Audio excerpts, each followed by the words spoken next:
दोस्तों, हमें कई लोगों की ये रिक्वेस्ट मिली थी कि किसी दमदार ऐतिहासिक विषय पर बिल्कुल एक सॉलिड आदमी की आवाज में वीडियो बनाओ जो सच में रोंगटे खड़े कर दे। तो लीजिए, आज के इस खास विश्लेषण में हम बात करने वाले हैं भारतीय उपमहाद्वीप के सबसे खौफनाक और सबसे चर्चित बागी के बारे में। हम खंगालने वाले हैं सुल्ताना डाकू का बिल्कुल असली इतिहास, जिसकी दास्तान आज भी हमारी लोक कथाओं में गूंजती है। अब सबसे बड़ा सवाल ये उठता है कि आखिर वो इंसान था कौन? सोचिए, एक ऐसी शख्सियत जिसके नाम से ही पूरा का पूरा विशाल ब्रिटिश साम्राज्य थर थर कांपता था, पर वहीं दूसरी तरफ गरीब लोग उसकी बिल्कुल किसी देवता की तरह पूजा करते थे। मतलब एक ही वक्त में खौफ और मसीहा दोनों का प्रतीक। ये कैसे हो सकता है? तो सुल्ताना एक तरफ आतंक तो दूसरी तरफ मसीहा। इस हैरत अंगेज कहानी की शुरुआत आखिर हुई कहाँ से? चलिए समय में थोड़ा पीछे चलते हैं। सुल्ताना की जड़ों को समझना ना बहुत ही ज्यादा जरूरी है। उनका जन्म 19वीं सदी के आखिर में उत्तर प्रदेश के मुरादाबाद में एक भांतु नाम के कबीले में हुआ था। ये कबीला खुद को महाराणा प्रताप का वंशज मानता था। उनका मानना था कि हल्दी घाटी की जंग के बाद उनकी कौम पूरी तरह बिखर गई थी और दरबदर भटकने को मजबूर हो गई। अब सोचिए, अंग्रेजों के गुलाम भारत में बचपन से ही अपने लोगों पर होते हुए अमानवीय जुल्म देखकर उस छोटे से बच्चे के मन में क्या गुजर रही होगी। यहीं से उसके अंदर विदेशी हुकूमत के खिलाफ बगावत का बीज बोया गया था। और यहाँ एक अजीब सा विरोधाभास है जो सच में किसी को भी चौंका देगा। जब हम डाकू शब्द सुनते हैं ना, तो दिमाग में एक बहुत ही विशाल, खतरनाक और पहलवान जैसे इंसान की छवि बनती है। पर सच्चाई बिल्कुल अलग थी। सुल्ताना कद में छोटा, दुबला पतला और दिखने में बिल्कुल साधारण सा इंसान था। लेकिन इसके बावजूद ब्रिटिश सेना में उसका खौफ ऐसा था कि उसकी छवि एक विशाल, खौफनाक और अजय बागी की बन चुकी थी। बड़े बड़े अंग्रेज अफसरों के पसीने छूट जाते थे उसके नाम से। तो अब सवाल है कि एक बिल्कुल साधारण सा दिखने वाला लड़का इतना खूंखार आखिर बन कैसे गया? यहीं से शुरुआत होती है उसके विद्रोह और एक बेहद खतरनाक गैंग की। और हैरानी की बात पता है क्या है? सिर्फ 17 साल। जी हाँ, सिर्फ 17 साल की छोटी सी उम्र में सुल्ताना ने एक ऐसा विशाल और खतरनाक गैंग खड़ा कर लिया था जिसके नाम से कुछ ही सालों में पूरा देश कांपने लगा था। जिस उम्र में युवा अपने भविष्य के सपने बुनते हैं, उस उम्र में सुल्ताना ने ब्रिटिश साम्राज्य की नींद उड़ा रखी थी। सुल्ताना के दिमाग और उसकी सोच को समझने के लिए एक बहुत ही दिलचस्प किस्सा है। उसने अपने सबसे प्यारे घोड़े का नाम रखा था चेतक, जो सीधे तौर पर महाराणा प्रताप के लिए उसके सम्मान को दिखाता है। लेकिन रुकिए, उसने अपने कुत्ते का नाम रखा था राय बहादुर। ये उन अंग्रेजों और उनकी गुलामी करने वालों का खुला मजाक उड़ाना था। ये साफ दिखाता है कि अंग्रेजी सत्ता के लिए उसके दिल में कितनी गहरी नफरत भरी हुई थी। अब दिमाग में आता है कि भाई आखिर वो इतनी बड़ी फौज से छुपता कहाँ था? उसका अजय अड्डा थे नजीबाबाद के घने जंगल।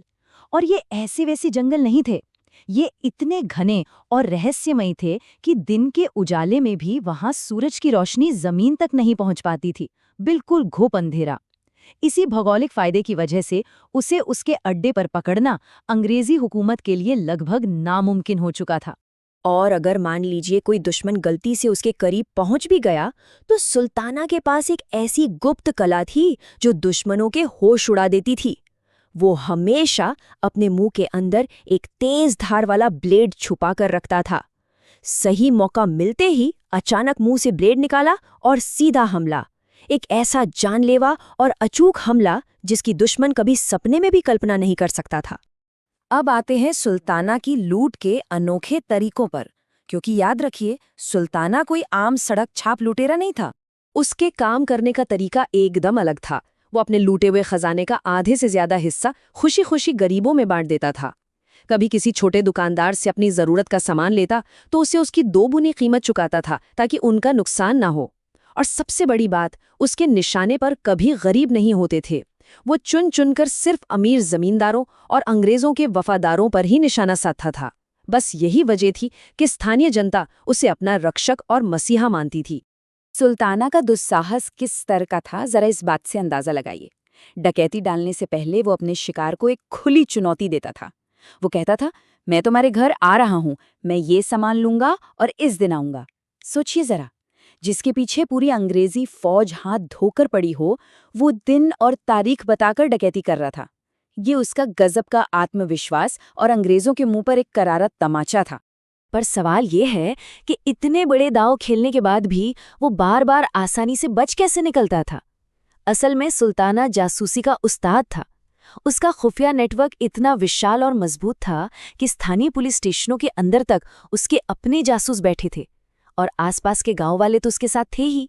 तो पुलिस कोई कार्यवाही करे उससे पहले ही उसे खबर लग जाती थी। जब अंग्रेजों को ये अच्छी तरह समझ आ गया कि सुल्ताना को पकड़ना स्थानीय पुलिस के बस की बात नहीं है, तो कहानी ने एक जबरदस्त थ्रिलर का रूप ले लिया। एंट्री होते है फ्रेड यंग की। हालात हाथ से निकलते देख और अपनी साख गिरते देख ब्रिटिश सरकार ने आखिरकार लंदन से अपने सबसे काबिल और आला दर्जे के अफसर फ्रेड यंग को भारत बुलाया। फ्रेड यंग की ख्याति ऐसे मामलों को सुलझाने के लिए पूरे यूरोप में थी। उन्हें विशेष रूप से इस अजय बागी को रोकने के लिए लाया गया था। फ्रेड यंग आते ही सीधा मैदान में नहीं कूदा। उसने बहुत ही व्यवस्थित तरीके से काम किया। पहला कदम, सुल्ताना के इतिहास और डकैती के तरीकों का गहराई से अध्ययन किया। दूसरा कदम, सुल्ताना की सबसे बड़ी ताकत यानी उसके खुफिया नेटवर्क की सटीक पहचान की। और तीसरा, सबसे खतरनाक कदम, भारी इनाम का लालच देकर सुल्ताना के ही एक बेहद भरोसेमंद साथी को अपनी तरफ मिला लिया। और बस यही चाल सुल्ताना के पतन की वजह बन गई। जिस पर वो सबसे ज्यादा भरोसा करता था, उसी ने धोखा दे दिया। उसकी सटीक लोकेशन ब्रिटिश सेना को मिल गई, जिसके बाद एक सफल घात लगाकर आखिरकार इस महान बागी को गिरफ्तार कर लिया गया। जो काम बंदूकों से नहीं हो सका, वो एक गद्दारी ने कर दिखाया। लेकिन कहानी यहाँ खत्म नहीं होती। इसके बाद का हिस्सा और भी ज्यादा जज्बाती है। एक फांसी और एक ऐसा वचन जिसने सबको चौंका दिया। गिरफ्तारी के बाद सुल्ताना को सबसे पहले नैनीताल की जेल में रखा गया। फिर उसे आगरा जेल शिफ्ट किया गया। वहां करीब 7 महीने तक एक लंबा मुकदमा चला और फिर अंततः 7 जुलाई 1924 को सुल्ताना और उसके 14 साथियों को फांसी के फंदे पर लटका दिया गया। लेकिन इन 7 महीनों के दौरान एक बहुत ही दिलचस्प घटना घटी थी। जिस फ्रेड यंग ने उसे पकड़ा था, वो खुद सुल्ताना की इंसानियत और उसके उसूलों से इतना प्रभावित हो गया था कि उसने सुल्ताना से कहा कि तुम बस एक माफीनामा लिख दो, मैं किसी तरह तुम्हारी मौत की सजा रुकवा दूंगा। जरा सोचिए, एक ब्रिटिश अफसर अपने सबसे बड़े दुश्मन को बचाने की कोशिश कर रहा था, पर सुल्ताना ने अपने उसूलों से समझौता करते हुए माफी मांगने से साफ इनकार कर दिया। लेकिन मरने से पहले उसने फ्रेड यंग से बस एक आखिरी ख्वाहिश जाहिर की। उसने कहा, मेरे बेटे की परवरिश तुम खुद करना, ताकि वो अपने बाप की तरह डाकू ना बने। ये अल्फाज सीधे दिल पर लगते हैं। एक पिता की ये अंतिम इच्छा दिल को झकझोर कर रख देती है। वो हर हाल में हिंसा के इस चक्र को तोड़ना चाहता था। और इस पूरी कहानी का सबसे हैरान कर देने वाला मोड़ ये है कि फ्रेड यंग ने सच में अपना वादा पूरी ईमानदारी से निभाया। उसने उस बच्चे की अच्छी परवरिश की, उसे उच्च शिक्षा के लिए लंदन भेजा, और वहां जाकर वो लड़का क्या बना पता है? एक सफल पुलिस ऑफिसर। किस्मत का खेल देखिए, एक बागी और डाकू का बेटा अंततः कानून का रक्षक बन गया। तो अब इस पूरी कहानी को जानने के बाद इतिहास में सुल्ताना की जगह आखिर कहाँ है? आइए इसका निष्पक्ष मूल्यांकन करते हैं। देखिए, इतिहास में सुल्ताना को लेकर 2 बिल्कुल अलग नजरिए मौजूद हैं।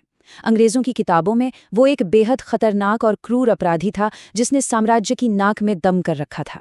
पर वहीं स्थानीय जनता के लिए, उनके लिए वो विदेशी हुकूमत से टकराने वाला आज़ादी का नायक था, भारत का अपना रॉबिन हुड।